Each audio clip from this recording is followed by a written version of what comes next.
Presenta Dedicar, servicio de acompañantes con planes ideales para todos. Presenta Feria Nocturna del Buceo, del 1 de diciembre al 6 de enero, todo en un solo lugar. Bueno, vamos a seguir compartiendo este programa de Navidad con el sacerdote Mateo Méndez, pero antes, la pitoxina es un medicamento homeopático de uso tradicional para tratar enfermedades articulares y reumáticas. Mirá. Es capaz de calmar el dolor con una acción analgésica local y promover la recuperación con un producto que no provoca ningún efecto adverso. Lo encuentra en Homeopatía Farmeco, constituyente 1735, teléfono 2-403-2341 o desde nuestro sitio web farmeco.uy. En alta y clara voz. Así debe hablar siempre la Iglesia. Cierto, cierto que sí. Y no se debe callar. Ni mandar a guardar silencio cuando hay que hablar. Porque creo que me parece que la Iglesia tiene que ser esa presencia, ese lugar donde no se ostenta el poder, ni se maneja el poder, sino que se maneja el servicio. Y se propone ser servidora. Y en esto de ser servidora, yo creo que cada vez más vamos descubriendo que ese servidora tiene mucho que ver con la última cena donde Jesús se abaja para lavarle los pies a sus discípulos, que lo hacía únicamente, eran los esclavos los que le lavaban los pies a sus señores, y aquí la situación se revierte, es decir, ya no es que yo soy el Señor, yo soy el servidor porque estoy entre ustedes como el que sirve. Bueno, yo creo que la Iglesia, a través de los siglos, en la medida que se ha ido uniendo a determinadas situaciones que miradas quizás hoy desde otra óptica, desde otro punto de vista, decimos, bueno, me parece que hubo exageración, hubo desequilibrio, hubo atropello, hubo empeoramiento, hubo todas esas cosas que la historia 2x3 nos lo está recordando, ¿no? Y yo creo que con lo de Francisco hoy estamos volviendo a una iglesia que intenta estar entre la gente como levadura, como fermento, no como quien ostenta los honores del mundo. ¿No? Francisco les dice muy seguido a los obispos y cardenales, ustedes no son príncipes, ustedes son servidores. ¿Y lo entienden? Bueno, algunos pueden ser que todavía por la edad avanzada no estén escuchando mucho.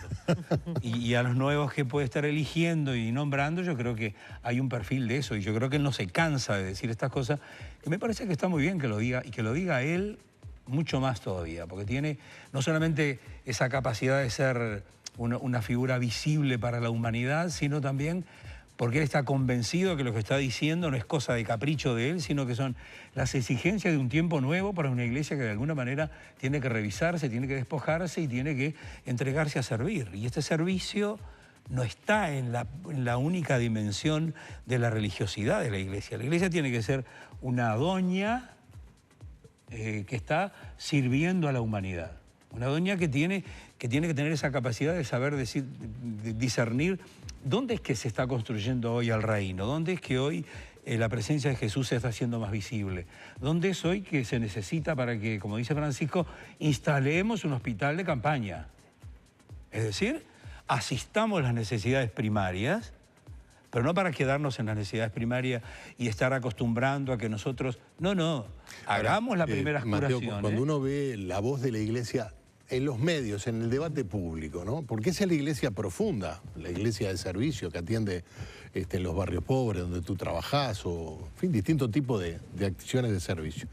Y luego está la iglesia asumiendo voz en debates que han estado en la sociedad, en el Parlamento, que además están en la agenda, por lo menos en todo Occidente. Me refiero al tema del aborto, de los temas de género, de los temas vinculados a las opciones sexuales, donde, bueno, ha entrado en discusiones conflictivas, porque hay en definitiva distintas visiones sobre estos tipos de temas.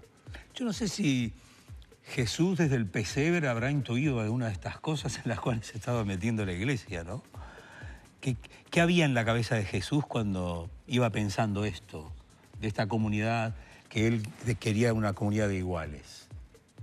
que está con una comunidad en la cual sí había alguien que iba a ser el referente, que iba a ir como que tomando las iniciativas en primera fila y no teniéndole miedo a la muerte, ni al martirio, ni a los sacrificios que le pudiera implicar llevar este anuncio novedoso, de que la fuerza de este anuncio que hacía esta gente que iba era la fuerza del amor, que aquí no había armas. Había un convencimiento de que lo que yo estaba haciendo era amar al prójimo como me amo a mí mismo.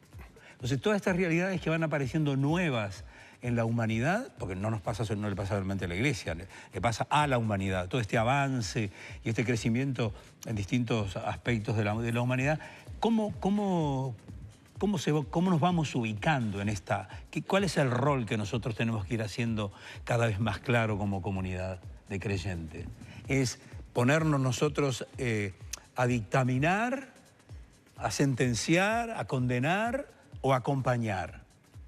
Y este acompañar me parece que es mucho más sanador y es mucho más parecido a la propuesta de Jesús que a las cosas que muchas veces la Iglesia a lo largo de los siglos ha ido como llevando adelante, ¿no? Mateo, ¿cómo ves tú? En tiempos de Jesús había un discurso, ahora tiene que ser el mismo, estos son otros tiempos, hay un lenguaje único. América Latina está lleno de otras iglesias. Es el continente con mayor índice de violencia. La palabra de la iglesia tiene que ser una palabra que haga su lugar y deje a las otras afuera. Las otras también son iglesias. Cuando se llega a la casa del necesitado, a veces el necesitado está en otra, no sé si decir en otra iglesia, pero por lo menos en otra sintonía. Y eso ha generado también enormes territorios de poder. Sí. ¿Eso por qué pasó? ¿Tenía que pasar? Siempre decimos que América Latina es el continente donde hay más diferencias sociales. Y es el continente donde hay más creyentes. Y si podemos decir, hay más católicos. Entonces, si es así la realidad de que hay más creyentes, hay más católicos, ¿por qué la diferencia tan grande social? ¿Por qué tanta pobreza y por qué tantas desbordes de riqueza? Es que hemos ido olvidándonos cuál es la tarea de la Iglesia, más allá que después del Vaticano II vino Medellín, vino Puebla, Santo Domingo, Aparecida, todos esos documentos que fueron documentos de denuncia de situaciones de opresión, de miseria, de injusticia que se vive en el continente, pero parecería como que se estuviera hablando o diciendo en el desierto. ¿A quién movió, a quién motivó para los cambios y los procesos? Por supuesto que han existido cambios en determinados encares de algunas realidades en las cuales la Iglesia no debe estar ausente, sino tiene que estar presente. Y en esta presencia es donde aquí viene esta realidad que tú decís, ¿por qué de estas cosas si la Iglesia ha mostrado siempre interés y preocupación por esto? Pero en este ir caminando, la Iglesia se fue sumando siempre más con los más frágiles, con los más empobrecidos, con los más necesitados. A partir de Medellín, claro está que hay una opción preferencial o una opción por los pobres. Pero esto lo dijo la Iglesia. ¿Quién acompañó esto de la Iglesia? Que los pobres son, dijo allá un santo padre viejo, las riquezas de la Iglesia son los pobres. Pero sí, la frase es muy linda, pero ¿ha sido así? Sigue, hoy es así, que la riqueza de la Iglesia son los pobres. Francisco dijo apenas llamado al servicio petrino, ¿cómo quisiera una iglesia pobre para los pobres? Y esto sin duda que cayó como algo estrepitoso, como diciendo, ¿y de dónde sale esto? ¿Y ahora qué tiene que hacer la Iglesia? Y la Iglesia y los cristianos de a pie y de a coche o de lancha o de aviones o de helicópteros o supersónicos, propietarios de muchísimas cosas, también si yo me digo creyente, a mí me lleva a desafiar mi estilo de vida. Y el creyente para mí de modelo es la figura de Jesús. Ahora, si en el andar de la historia no fuimos lo suficientemente audaces para hacer las denuncias donde había que hacerlas y ahí dar la vida para defender estos que estaban siendo explotados y esclavos, ¿qué hicimos? ¿Nos acompasamos al poderoso? ¿Nos acompasamos a aquel que tenía el poder para poder darle a la iglesia lo que la iglesia necesitaba si la iglesia se callaba y se hacía cómplice de las injusticias sociales? Bueno, pero a ver, no estoy diciendo nada nuevo. Porque si los silencios que la iglesia muchas veces ha tenido que guardar, a veces quizás por una mera complicidad, para poder estar en el equilibrio, estamos aquí pero estamos allá. Bien. No, y Jesús no habla de un equilibrio, Jesús habla de una radicalidad. Y si esa radicalidad no la vivimos como iglesia, como comunidad cristiana, ¿qué estamos haciendo en el mundo? ¿Para qué estamos en el mundo? ¿Para complacernos, para mirarnos, para cuidarnos nosotros, olvidándonos de lo que los otros están pasando penurias y mil dificultades? Ahí tenemos que estar nosotros. Y si hay otros que llegaron antes o están con nosotros, juntémonos, dejémonos de estar dividiendo, dejemos de estar haciendo multiplicaciones raras y extrañas, a ver cuánto para vos y cuánto para mí. Yo creo que la presencia y el testimonio de vida cristiana que convenza se hace a través de las obras. De las obras. A ver, yo puedo decir mucha cosa y dar mucha espiritualidad, pero si yo descuido al que tiene hambre y el que está necesitado y no llega a cubrir sus recursos, los básicos para vivir con dignidad, y sí, ¿qué hago con el rezo? ¿Qué hago con la plegaria? Si estoy sintiendo el ruido de las tripas de los otros que está pidiendo de comer. ¿Cuál es mi primera preocupación? Darle de comer al hambriento, ya lo dicen las obras de misericordia, dar de comer al hambriento, visitar al preso, visitar al enfermo. Marinesa hacía referencia a nuevas formas de espiritualidad cristiana, de nuevos grupos, organizaciones religiosas que proliferan en toda América Latina y que además han estado en el ojo de los debates políticos también. En Brasil e incluso en Uruguay, que plantean otro tipo de vínculo. Dice, si tú oras, si tú tienes fe, el Señor va a resolver incluso tus problemas materiales. Esto está muy extendido, lo vemos en los medios de comunicación y lo escuchamos en distintos ámbitos todo el tiempo. Así que es exclusivamente un problema de fe y un problema que se resuelve entre el creyente y su Dios. Yo creo que se está promoviendo mucho la religiosidad personal. Dios y yo y Dios. Claro. Yo a la iglesia no voy, pero yo me entiendo. Pues yo creo en Dios a mi manera. A veces yo digo, decime cuál es tu manera, capaz que es muy interesante y yo dejo lo mío y me voy contigo. Y este vínculo del arriba y el abajo excluye todo lo otro. Y hasta puede excluir mi preocupación por el amor al prójimo, por servir al otro que necesita, que está a mi lado. O que está quizás compartiendo el mismo rito, el mismo culto, el mismo lugar. Si yo me desentiendo del otro, no estoy en la propuesta de Jesús. Estaré en otra propuesta religiosa. Que ¿Por qué decís que no estás en la propuesta de Jesús? Porque ¿cuál es la propuesta de Jesús? Eso, ¿dónde está tu hermano? La parábola del buen samaritano. Y las parábolas de la curación del ciego, del leproso. El encuentro con Zaqueo arriba del árbol. A ver, Jesús pasa y cambia la mirada sobre Zaqueo. Zaqueo es un estafador, como puede haber millones en el mundo. A ver. ¿Y qué hace Jesús con Zaqueo? Dice, hoy voy a quedarme en tu casa a almorzar o a cenar.